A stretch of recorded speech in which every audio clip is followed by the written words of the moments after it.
And then two young ladies came down from the stands and asked me if I needed CPR. I thought I was finished. I thought I didn't enjoy coaching anymore. I don't like what I did. I kind of yelled. I grabbed Dennis a little bit and tried to pull him in. The players went to the locker room. They locked the door. They talked it through. If you're German and love German basketball, we've got some exciting news for you. BasketNews now has German social media accounts, so follow basketnews.de on Instagram, X, Threads, and Facebook. This is BasketNews film session, and we are here with Bayern Munich head coach Gordon Herbert. Hello, coach. I will start from one of the most iconic FIBA World Cup moments to me. The video that doesn't have much to do with the actual play, but I really want to hear, how did you end up between this journalists' media mix zone and the floor level, and what was going through the mind of Gordon Herbert at that moment? I was actually looking for a chair to sit on, and I couldn't find a chair, so I sat on the floor. Kind of hit me, exhaustion or something, I have no idea. I just ended up lying down and kind of trying to figure out really what happened, and yeah. I mean, things happen so quickly in the World Cup. You go from game to game to game to game. You sleep 3 hours one night, 12 hours the next. I was just kind of trying to figure out what happened. And then two young ladies came down from the stands and asked me if I needed CPR. And and then I woke up. I decided I better get up. What's interesting that 5 years prior to this World Cup title, you said that you felt like you were done as a head coach. And that's the favorite question of the coach, Aleksandar Djikic. How do you get up? How did you bounce back from that situation? Yeah, I thought when I left Frankfurt, I think in 2019 or 18, I can't remember, I thought I was finished. I thought I didn't enjoy coaching anymore. I was frustrated. I went and worked with Nick Nurse with the Canadian team, Kenny Atkinson with the Brooklyn Nets, and that helped. And then coaching, when I got offered the German national team job, I thought about it. Wasn't sure at first, and then I started it, and I'm really glad I did it, because working with these players and working with the organization really gave me a lot back. As a coach, you give. These players gave me something.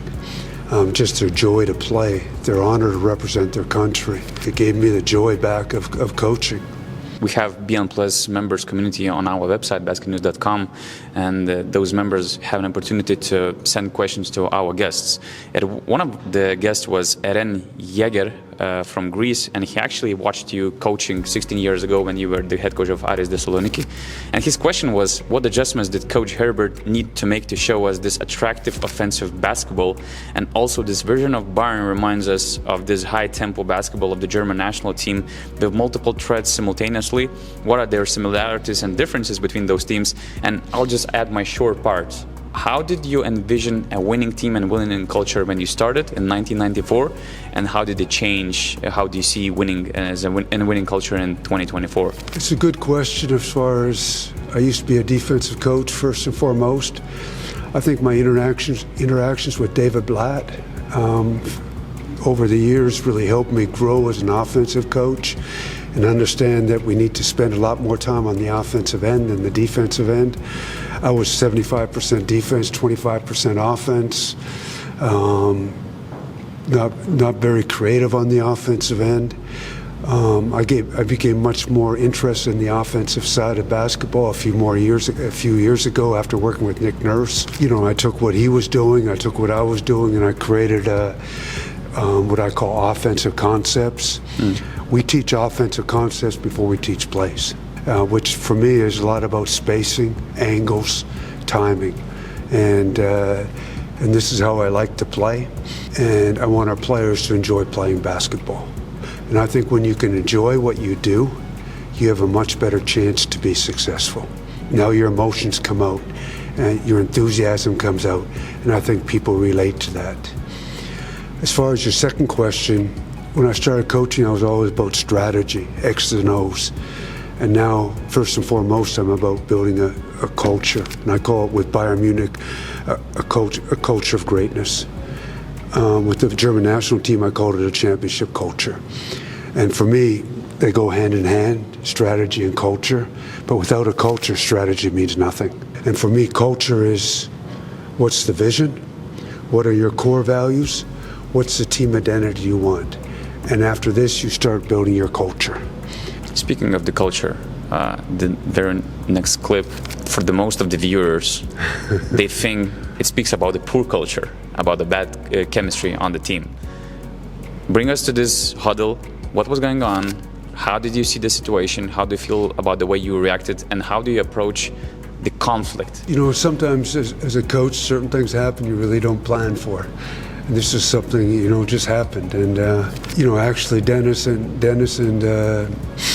Daniel Tice are actually good friends. They grew up together. And, you know, we had a timeout. We were down by 14 points, I think, or 13 points. We had to change stuff, and we didn't have an opportunity. We only had 1 minute. And sure, I don't like what I did. I kind of yelled. I grabbed Dennis a little bit and tried to pull him in. And but we had to move on. And after that, I sat down Dennis and Daniel. I didn't put them back in the game until I saw them standing and cheering on their teammates. A strange thing happened at halftime. I didn't know about it till later. The players went to the locker room, they locked the door. Okay. Pretty neat. And they figured it out. They talked it through. We had guys, and Dennis and Daniel were two of the leaders too. They were not going to let this affect where we were going.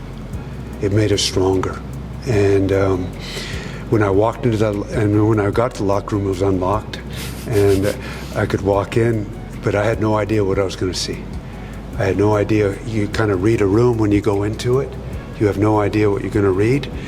But when I went in there, I felt positive vibes. I saw the eyes, the heads up. So I didn't address it then. We were ready to go forward.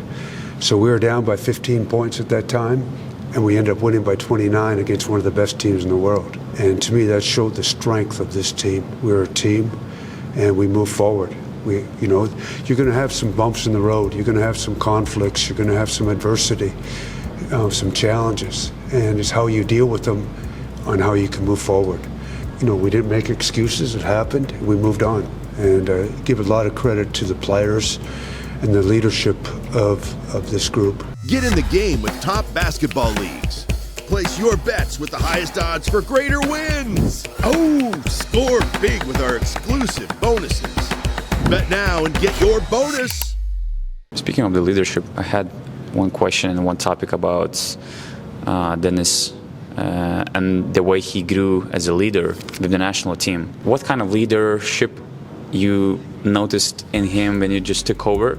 How did you try to guide him to become as a good leader? Because at the same time, it feels like you helped him to return to the NBA as a different man, as a different person, and kind of strong, bold word, but recover his career or trajectory of the career. It feels like the same is happening with Carson Edwards, for instance. How would you connect those two things? You know, I never knew Dennis Schroder very well when I took the job. When I got the job, I was in Hagen, and I got in the car with Andre Saunders, and we drove to Brunswick, and I met with Dennis. You know, we talked together for about 45 minutes, the three of us, and then I sat with Dennis, and we ended up talking for about 2 hours. And right then I really felt a kid who had heart to play for the national team. I really felt somebody who really had an honor to play for their national team. I never knew this about Dennis before. And right then I said, this is a kid who could be a captain for us, who could lead us where we need to go. That's what I felt. And then when we had to pick the team from Eurobasket, I ended up cutting Robin Benzing. Tough decision, really tough, because there was a kid who represented his country over and over and over again. You know, but as a coach, you make decisions what you think is best for the team. Unfortunately, it affects the individual. And so then I made Dennis the captain. You know, I thought for us to be an elite national team, we needed Dennis to lead the way. I was very proud of the way he grew as a captain, and in the locker room, on the practice floor, off the floor, how he represented the country as a captain. I'm very proud of it. And I think, you know, he got to carry the flag in the Olympics. And I think people in Germany saw the growth and what he meant to German basketball. We also saw a significant growth of Franz Wagner. When you took over, he was just 21 years old, and he consistently was growing with every FIBA competition, the player that he is right now. But when you have this 21-year-old kid, what was your idea? Like, how I want to guide him, how I want to build his confidence, at the same time, to make some boundaries. How did you want to help him develop? But I'll be honest with you, I had no idea he was as good as he was. Franz is just, he's a special kid, special human being. He's actually a better person than he is player. And as you saw right now in the beginning of the NBA season, he's he's become one of the best players in the world. Unfortunately, he had this bad injury this last week, but a unique human being. And I don't think any of us really saw him, 4 or 5 years ago where he is today. The last clip that I have to show this particular game, again, one of the best games that German national team displayed. We wanted to keep with the game in the 80s. I never expected to be in the hundreds and win. One of the biggest things was a guy named Niels Giffey. Didn't play 1 minute in this game.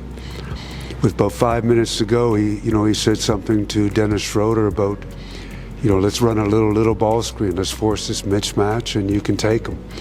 And pretty neat by a guy who never played 1 minute, who was into the game and was able to really contribute in his own way. And one of the things we had that was really neat with this team was we developed psychological safety.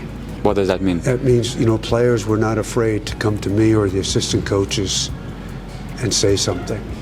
Where we would say, no, you're an idiot or something. Yeah. We lost to the USA in a prelim game in Abu Dhabi, and Franz Wagner came to me after the game or the next morning and said, Coach, what we're doing against switching is not working. And I went back with the coaches and we came up with 2 different things, and I went to Franz and said, what do you think now? He says, Coach, is much better. Before we played Serbia in the finals, Daniel Tice went to one of our assistant coaches, Brett Breimeyer, and said, a couple of things in the game plan were a little bit unclear. Okay. And Brett came to me, and we cleared it up the next morning. So there's psychological safety, and that was huge with this team. And, it's what I'm trying to do with Bayern Munich, too. I mean, Andy Opes is our captain now that Lukic is out, and, he can come to me and talk to me about stuff. Coach, I think this would work.